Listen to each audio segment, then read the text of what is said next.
بعقله حسام عايز يعدي، لكن ضغط عليه على طول من صلاح وياخدها نادي المقاولين. انطلاقه المقاولين العرب، حماس وشباب المقاولين بيواجه خبرات ونجوميه لاعبي الاهلي. هنشوف مين اللي هيقدر يفرض سيطرته في الشوط الاول. وقع برضه حسام عاشور اهي في اللعبه اللي فاتت مع صلاح. الدفعه لحسام عاشور قريب منها، حره فيها دفعه من احمد السيد. صلاح واحد من هدافي الدوري ليه 7 اهداف. محمد صلاح اهو فرود منتخبنا الاولمبي وفرود المقاولين العرب.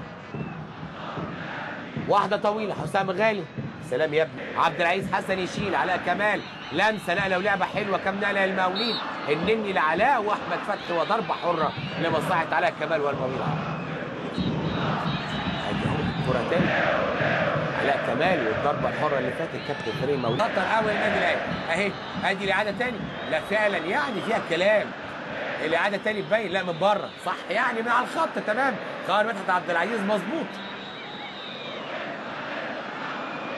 خطر ادي عبد اهلاويه عند جده عبد العزيز حسن يخطف ومدحت عبد العزيز مدي الادفانتج او تحت الفرصه. مرتده للمقاولين خطر. ادي علي عفيفي، علي عدى علي ماشي علي وحسام غالي بالخبره هنا اهي بيتكلم مع مدحت عبد العزيز. واول انذارات اللقاء وهتبقى على طول انذار وضربه حره مصلحه المقاولين العرب. بصوا حضراتكم هنا علي عفيفي عدى، مدحت عبد العزيز شاف انذار لحسام غالي. في اليمين احمد فتحي يلعب العرضيه حلوه. هنا ايه بس مع علي وقرار مدحت عبد العزيز. يا ترى ايه مش شايفين؟ وانذار يبقى ضربه جزاء، ضربه جزاء للنادي الاهلي. ادي مدحت عبد العزيز اهو على طول ضربه جزاء اهلاويه، انذار لباسم علي. بص حضراتكم اهو ادي هنا قاطع، لا والله فيها دفعه صح من السيد حمدي، والسيد حمدي بخبره الراجل وقع وعلى طول تبقى فيها انذار وضربه جزاء اهي الدفعه اهي باسم علي زق ورفع ايده ما عملتش حاجه، بس كان شافها مدحت عبد العزيز وضرب واحده.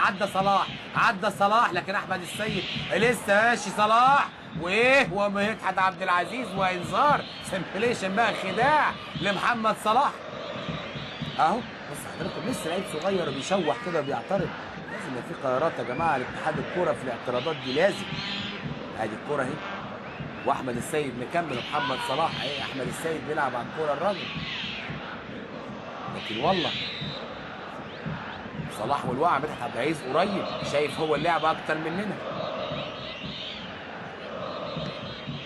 اشاره من رجل مش عارف تخطف الكوره اصلا من الفرقه اللي قدامك، بتقلل كده عزيمه اللعيبه. احمد السيد ومدحت عبد العزيز وانذار اكيد لاحمد السيد، فيها اعاقه واضحه. احمد السيد ده كارت احمر يا خبر ابيض على طول. يعني احمد السيد ما عندوش انذار، مدحت عبد العزيز شاف ان فيها اعاقه لحساب اسامه، كان ممكن فيها فرصه انفراد، واحمد السيد على طول يطلع خارج حدود الملعب والطرد لاحمد السيد.